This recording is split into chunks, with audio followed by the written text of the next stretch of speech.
حوائج حاجات اگر کوئی رکھتا ہے تو کہاں جائے حاجت پوری ہو؟ تو بتایا گیا کہ ایک باب الحوائج ہے 7ویں امام. اب 7ویں امام کیسے باب الحوائج ہیں پیش کرنا چاہ رہا ہوں, سنیے گا, تھوڑا ساتھ دیجیے گا میرا. تو اب 7ویں امام سے متعلق ہے کہ آپ 14 برس کے تھے کہ چھٹے امام علیہ السلام نے تعارف کروایا یہ باب الحوائج ہے. بیٹوں میں سب سے چھوٹے تھے, توجہ میرے ساتھ رکھیے گا.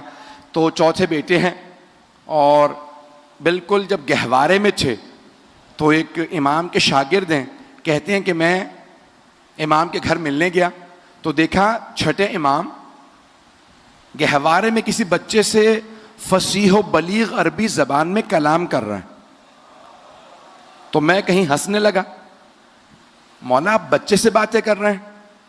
تو چھٹے امام جلال میں آئے, کہا یہ بچہ نہیں ہے, حجت خدا ہے. یہ عام بچہ نہیں, یہ حجت خدا. کہا میں بڑے ادب سے بیٹھا سننے کے لیے.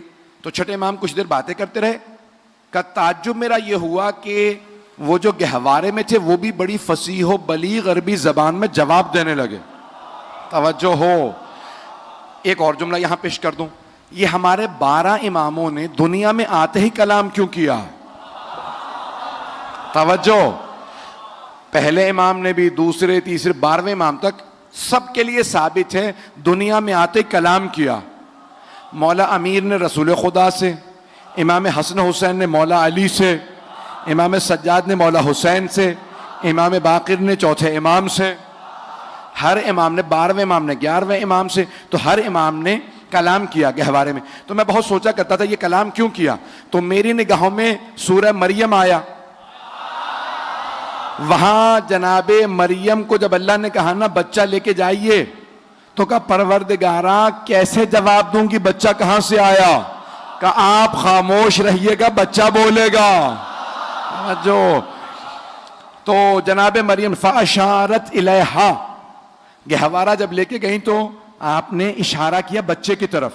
فقالوا کیف نکلم من کان فی المہد صبیا, جو ایک گہوارے میں نومولود بچہ ہے, ہم اس سے کیسے بات کریں؟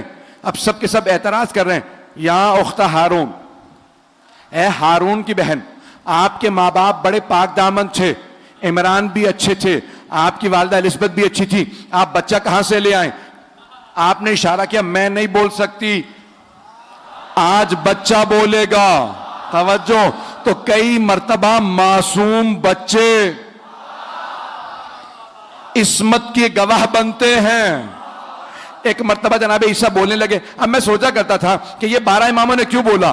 اب جب سمجھ میں آیا کہ جناب عیسیٰ نے جناب مریم کی گواہی دی, تو کوئی عیسائی یہ نہ کہہ دے کہ عیسیٰ محمد سے افضل ہیں. اللہ نے 12 سے بلوا کے دکھایا, ارے اس کے تو نائب بھی بولتے ہیں. ان کے 12 کے 12 نائب کے حوالے میں بول رہے ہیں. خزانے کے نامی باب الحوائج پیش کر رہا ہوں, اگر سننا چاہیں گے. یقین مانی بے انتہا نہ کہا تھا, زور نہیں لگ رہا مجھ سے تو, لیکن آپ کی محبتوں کی نظر کر رہا ہوں. جہاں تک آپ سنیں گے وہاں تک پیش کروں گا کہ 7ویں امام 14 برس کے ہیں, تو امام نے کہا یہ باب الحوائج ہیں. چھٹے امام نے کہا, اور باب الحوائج اشارہ کیا, اور دیکھا امام چھٹے امام پڑھاتے تھے. جب پڑھاتے تھے تو اس میں صرف شیعہ نہیں آتے تھے,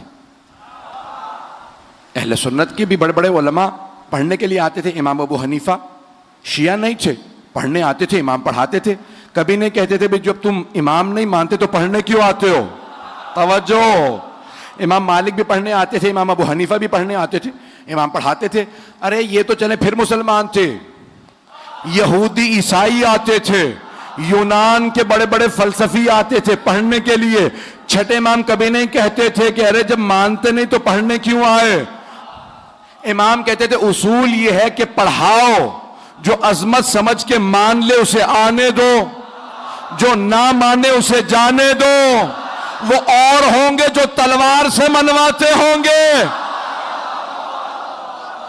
ہم علم سے منواتے ہیں. تو اب یہ امام نے اشارہ کر کے کہا یہ تمہارے باب الحوائج ہیں, میرے بعد تمہارے امام ہیں. تو اب سب کے سب چھٹے امام کے فرزند 7ویں امام کو دیکھ رہے ہیں 14 برس کے. کم مولا آپ نے بتایا ہے کہ کھلا ہوا در, اس کے سامنے نماز نہ پڑھو, جلتے ہوئے چراغ کے سامنے نماز نہ پڑھو, کھلی کتاب کے سامنے. توجہ بڑھتی ہے. تو آپ کے فرزند کھلے در کے سامنے نماز پڑھ رہے ہیں. کچھ لوگ تو پہنچ رہے ہیں. تو امام علیہ السلام نے فرمایا یہ عام بیٹا نہیں ہے, جب یہ نماز تمام کرے تو انہی سے سوال کرنا کہ کھلے دروازے کے سامنے کیوں نماز پڑھ رہے ہیں. اب جیسے ہی 7ویں امام نے نماز تمام کی, سارے کے سارے چھٹے امام کے شاگرد آئے, کہ فرزند رسول آپ کے بابا نے کہا کھلے دروازے کے سامنے نماز پڑھنا مکروہ ہے. امام نے کہا ہاں. کہ پھر آپ نے نماز کیوں پڑھی؟ کہا جانتے ہو کیوں مکروہ ہے؟ کہا ہاں, توجہ بڑھ جاتی ہے, کوئی سامنے سے گزرے توجہ بڑھ جاتی ہے. امام نے کہا میرا خدا اس دروازے سے زیادہ مجھ سے قریب ہے, تمہارے احکام اور ہیں ہمارے اور. دروازہ کھلا ہو تو تم دروازہ ہی دیکھتے ہو, نماز نہیں پڑھتے. ہماری ٹانگوں سے تیر بھی نکال لیے جا تو ہم نماز ہی میں ہوتے ہیں.